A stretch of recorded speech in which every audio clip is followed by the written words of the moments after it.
Assalamualaikum warahmatullahi wabarakatuh. Alhamdulillah. Alhamdulillah wa bihi nasta'inu ala umuri dini wa din. Asyhadu an la ilaha illallah wahdahu la syarika lah. Wa asyhadu anna Muhammadan abduhu wa rasuluh. Wa la haula wa la quwwata illa billah. Allahumma shalli wa sallim wa barik ala Muhammad wa ala ali Muhammad kama shallaita ala Ibrahim wa ala ali Ibrahim innaka fil alamin innaka Hamidum Majid. Bapak Ibu sekalian, syukur sekali kita kepada Allah.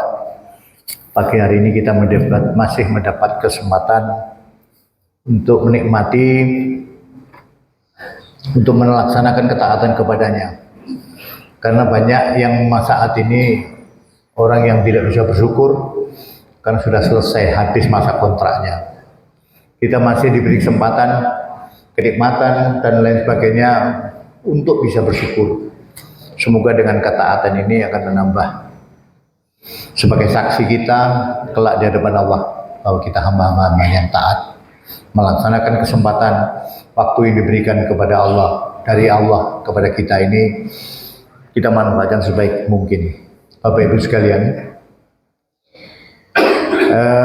Allah berfirman dalam kitab sucinya surat Al-Munafikun, surat ke-63 ayat 10. A'udzubillahi minasyaitonir rajim. Bismillahirrahmanirrahim. Wa anfiqu mimma razaqnakum min qabli ayatiya ahdakumul mautu fayaqula rabbi laula aqartani ila ajalin qaribin wa asaddaqa wa akum minas sholihin. Bapak Ibu sekalian, sebelum saya membahas ayat ini, perkenankan saya menyampaikan sahabat Nabi, kisah nyata sahabat Nabi yang selalu datang lebih awal ke masjid Nabi dan duduknya di tempat tertentu saja. Sehingga kalau orang itu tidak datang, sahabat Nabi tidak datang, Nabi akan tahu.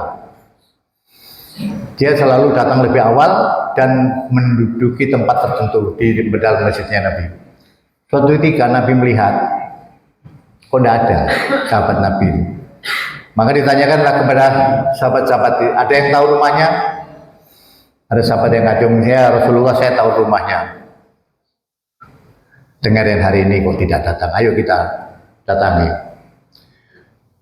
Setelah rumahnya ternyata jauhnya bukan main, maka Rasulullah mendatangi bersama sahabatnya itu. Disampaikan ternyata istrinya menyampaikan bahwa sahabat Nabi tersebut telah meninggal dunia tadi pagi. Rasulullah mengatakan, waduh, makanya kok tidak ke masjid. Apa yang pesan-pesan terakhir yang dia ucapkan sebelum dia menuju dipanggil Allah? Istrinya tidak ada itu. Tapi dia mengigau sebelum meninggal itu 3 kata yang diucapkan dia. Dia diucapkan sebelum menghadapnya. Di antaranya adalah 3 kata itu, di antaranya adalah seandainya yang baru. Dia tidak mengerti apa maksudnya ini. Seandainya yang baru, ada 3. Seandainya semuanya misalnya, yang kedua. Banyak sekali 3 kata itu yang dia ucapkan, suami istrinya tidak mengerti apa maksudnya. Maka Rasulullah menjelaskan, seandainya yang baru. Dijelaskan oleh Rasulullah, pada suatu saat suamimu pada dingin, musim dingin, maka dia pakai 2 lembar baju musim dingin, ya, baju dingin yang di dalam yang baru, yang di luar itu yang agak sudah jelek. Di dalam perjalanan menuju masjid, dia berpapasan berjumpa dengan seorang sahabat juga yang mau sholat ke masjid. Maka karena kedinginan, tidak punya pakaian, maka diberikanlah pakaian di luarnya itu, pakaian yang sudah jelek. Nah, pada saat meninggal menjelang kematiannya ditunjukkan perbuatan dia pada saat itu, ditunjukkan oleh Allah, hanya memberikan pakaian bekas. Sudah demikian besarnya pahala yang dia Allah berikan kepadanya. Makanya disampaikan, seandainya yang baru. Artinya apa? Yang bekas saja sudah demikian besarnya pahala. Makanya yang mengikau seandainya yang baru. Yang kedua, seandainya semuanya. Pada suatu saat dia sedang makan bersama istrinya, ada orang mengetuk pintu. Ternyata orang fakir miskin yang butuh makanan yang sudah sekian lama tidak makan, maka dia menyampaikan, oke, mari monggo, silakan. Maka dibagilah makanannya itu dengan orang, berbagi kepada orang yang membutuhkan. Makanya pada saat dia menjelang kematiannya, dia tunjukkan. Makanya dia mengikau seandainya semuanya. Maksudnya mulai dari awal dia berikan, dia sampaikan kepada orang yang membutuhkan. Ternyata itu hanya bagian dari yang dia makan, separuhnya diberikanlah kepada orang. Makanya dia di dalam menjelang kematiannya ditunjukkan kepada Allah perbuatannya berbagi tersebut. Maka dia bilang seandainya semuanya. Maksudnya apa? Seandainya semuanya mendane lebih gede lagi pahalanya. Separuh aja sudah demikian besarnya. Nah, itulah ada beberapa hal yang mendasari oleh ayat yang saya bacakan di depan tadi. Ayat pertama berbicara tentang zakat, wajibnya zakat. Tetapi di akhir diakhiri dengan wa shadaqah. Wa akum minas solihin. Kemarin sebelum kita jadi manusia, sebelum Bapak Ibu berjumpa, kita sebagai apa? Allah sudah kabarkan di dalam Al-Quran. Bukanlah datang suatu masa kamu tidak bisa disebut sebagai apa? Manusia, belum ketemu kok Bapak Ibu kita. Kita sudah diinformasikan lewat Al-Quran. Pada saat sekarang sebagai manusia juga sudah diinformasikan oleh Al-Quran. Pas saja akan datang besok ada begini, sudah diinformasikan, sudah dibocorkan oleh Allah kepada kita. Dan Al-Quran mengatakan, ayat kedua mengatakan bahwa Quran itu sebagai petunjuk. Maka berbahagia sekali mereka yang telah menjadikan Quran ini sebagai betul-betul sebagai petunjuk. Karena apa? Pedoman hidup kita itu semua ada di dalam Quran. Masa yang kemarin yang belum kita bisa disebut apa-apa, sekarang dan akan datang semua sudah diinformasikan, dibocorkan oleh Al-Quran. Nah, ayat yang di depan tadi saya agak penasaran, yang di depan tadi, kenapa ya orang hidup, orang mati, kok minta dihidupkan lagi? Hanya untuk apa? Bersedekah. Orang mati itu seandainya, dia ngomong kepada Allah, terjemahan bebasnya, seandainya saya akan dihidupkan kembali, tolong ya Allah, saya akan bersedekah, berbuat baik. Sehingga saya beberapa tafsir ada di sini, ada tafsir Quraisy Shihab, ada tafsir Ibnu Katsir, ada tafsir Jalalain fil Quran. Saya tutup, saya buka semua. Kenapa? Kok orang minta dihidupkan di dalam kemauan hidup, dihidupkan itu untuk bersedekah? Kenapa kalau tidak sholat? Kenapa kalau tidak puasa?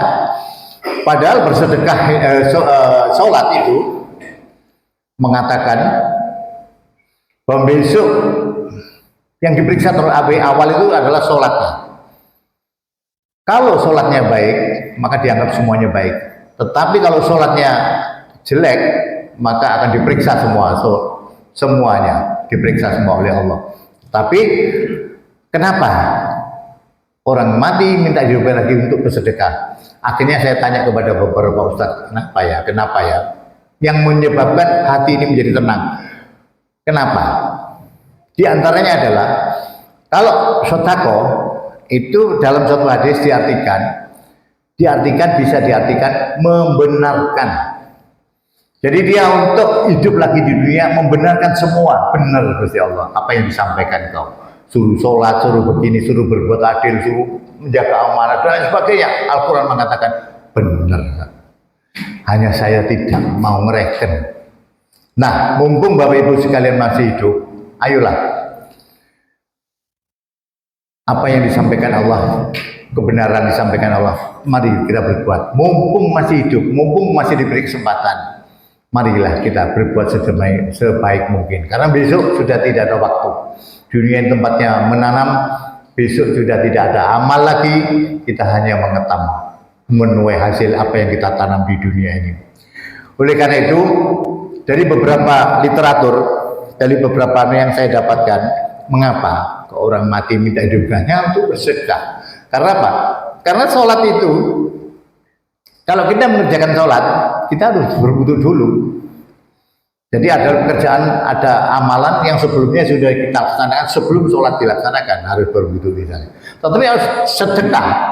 Sedekah itu tidak perlu berwudu. Cuma Anda punya senyum, punya kesempatan membantu orang lain, punya harta, punya semua, niatkan hanya untuk mengabdi, bersedekah, membenarkan apa yang Allah perintahkan kepada kita. Nah, kalau itu menjadi dasar kita, Anda keluar ngambil kotoran, dibuang ke tempat sampah dan sebagainya, itu termasuk sedekah yang Anda lakukan. Anda senyum bisa termasuk itu sedekah. Jadi nggak ada kesempatan, tidak ada peluang. Wah, saya tidak punya uang, saya tidak punya macam-macam. Anda punya kesehatan, gunakan untuk membantu. Anda apapun yang Anda lakukan, semua itu bermanfaat kalau Anda niatkan bahwa semua membenarkan apa yang Allah perintahkan kepada kita. Oleh karena itu, ada beberapa saya mencatat ada beberapa di antaranya mengapa kok kita suruh sedekah. Yang pertama, seorang meninggal itu melihat dosa-dosa yang dia lakukan pada dunia, pada saat hidup di dunia tidak dapat kesempatan untuk berbuat sebanyak mungkin dan sebaik mungkin. Oleh karena itu dia terbayang dosa-dosanya. Oleh karena itu dia minta dihidupkan sekali lagi. Dia akan berbuat sebaik, membenarkan semua perkataan Allah bahwa itu benar. Ya, di antaranya satu yang itu. Yang kedua, sedekah menjadi benteng. Ini beberapa hadis saya tidak uraikan di sini karena terbatas waktu. Mengapa sedekah menjadi benteng azab neraka dari Allah? Sedekah itu ada hadisnya menjadi benteng, sebagai benteng untuk mencegah azab Allah. Yang ketiga, orang yang gemar bersedekah, sekali lagi ya saya sampaikan, bersedekah itu tidak harus dengan harta. Kalau dengan harta baik, dengan ucapan yang baik, dengan senyum kepada tetangga, dengan berbuat baik, cuman itu termasuk semuanya sedekah. Oleh karenanya itu yang ketiga ini, sedekah itu menolak su'ul khotimah. Kita akan Allah memberi kesempatan untuk kita di akhir hayat kita untuk mengucapkan la ilaha illallah Muhammad Rasulullah. Jadi ucapan itulah menjadi membatas bahwa kita menjadi seorang, saksikan doa saya seorang muslim dan saya akan menghadap Allah dengan ucapan la ilaha illallah, membenarkan bahwa tidak ada Tuhan yang patut disembah kecuali Allah. Nah, itu sudah membentengi kita, menolak dari su'ul khotimah. Insya Allah kita menjadi kelak di akhir dari kehidupan kita menjadi husnul khotimah. Amin. Yang keempat, sedekah itu dapat memadamkan murka Allah. Jadi beberapa apa yang saya sampaikan ini didampingi, didasari oleh beberapa hadis, tapi saya tidak sebutkan. Jadi yang keempat itu sedekah dapat membentengi dari murka Allah. Oleh karena itu, marilah mumpung kita masih hidup, kita banyak melakukan perbuatan-perbuatan baik yang diperintahkan Allah kepada kita. Yang kelima, sedekah itu adalah bisa menolak bala. Dengan sedekah kita bisa menolak bala bencana yang akan ditimpakan kepada kita. Jadi insya Allah dengan sedekah itu kita nggak tahu bahwa Allah akan menyelamatkan kita dari segala bala bencana yang mestinya menimpa kita, tapi dengan sedekah kita menjadi terhindar dari bala bencana itu. Yang keenam, pahalanya sedekah itu setara dengan sebulan iktikaf di Masjidnya Nabawi. Semua ada hadisnya ya. Yang sudah biasa iktikaf teruskan. Tapi dengan sedekah ini akan mendapatkan pahala sama seperti sebulan iktikaf di masjidnya Nabi di Nabawi sana. Yang ketujuh, ini ada khilaf. Yang ketujuh ini ada mengatakan seorang laki-laki, ada hadis mengatakan bahwa seorang laki-laki yang turun ke sumur, terus dia naik, dia lagi kehausan, dia naik, lihat ada anjing yang butuh minum, maka diberilah air minum itu dengan ikhlas. Dia ambil air. Nah, ada yang menyatakan bahwa itu seorang pelacur. Jadi ada dua macam versi, ada seorang laki-laki, ada seorang pelacur ya. Saya tidak mempersoalkan pelacur apa ini. Semua didukung oleh hadis. Saya tidak mempersoalkan. Cuma perbuatan itulah yang menjadikan kita menjadi faham bahwa dengan binatang, seorang anjing, seekor anjing, itu dilihat berbuat kebaikan hanya untuk memberi minum dengan ikhlas. Itu pahalanya sudah demikian, apalagi menolong, berbagi kepada sesamanya. Oleh karena itu dari 7 ini menjadikan motivasi kita, mumpung masih kita diberi waktu, diberi kesempatan, marilah kita manfaatkan sebaik mungkin. Karena kalau sudah menuju ke tempat alamatnya tidak jelas, di tempat lain, maka tidak ada kesempatan kita untuk berbuat. Selain anak, istri, anak yang soleh yang mendoakan kedua orang tuanya, terputus semua amalan. Oleh sebab itu, sekali lagi, mumpung masih diberi kesempatan, marilah kita berbuat sebaik mungkin. Karena penyesalan itu selalu berada atau datang pada akhir episode. Ingat, sekali lagi, penyesalan itu akan datang di akhir episode kehidupan ini. Yang berbuat baik menyesal. Karena apa? Kurang banyak berbuat baik setelah tahu manfaatnya. Apalagi yang berbuat tidak baik, sungguh amatnya menyesal karena tidak ada kesempatan untuk memperbaiki diri. Oleh karena itu, senyampang masih ada kesempatan, mari kita berbuat baik. Ini akhir Ramadan sudah mendekati kita, dan kita tidak ada jaminan bahwa Ramadan akan datang, bahwa kita masih bisa duduk bersimpuh di sini. Tetapi ini anggaplah Ramadan yang terakhir, marilah kita berbuat sebanyak mungkin, sebaik mungkin, dan apa yang pelajaran Ramadan ini tidaklah menjadi tolok ukur kita untuk berbuat di luar bulan Ramadan. Jangan kembali lagi masjidnya sepi seperti biasanya. Enggak. Kita teruskan berjamaah, kita teruskan meramaikan, memakmurkan masjid ini sebagaimana kebiasaan kita, tidak hanya di bulan Ramadan, tetapi pelajaran-pelajaran dari Ramadan mulai sholat malam dan semuanya itu menjadikan kita dasar untuk melaksanakan ibadah-ibadah di luar bulan Ramadan. Mari, itu harapan kita, termasuk yang bicara ini. Pelajaran-pelajaran ini tidaklah menjadikan kita semakin mantap berilmu, melaksanakan perbuatan-perbuatan baik sebagai bukti bahwa kita sebagai hambanya taat kepada Allah. Demikian Bapak Ibu sekalian, kita tutup dengan doa kafaratul majelis. Subhanakallahumma wa bihamdika asyhadu an la ilaha illa anta astaghfiruka wa atubu ilaik. Assalamualaikum warahmatullahi wabarakatuh.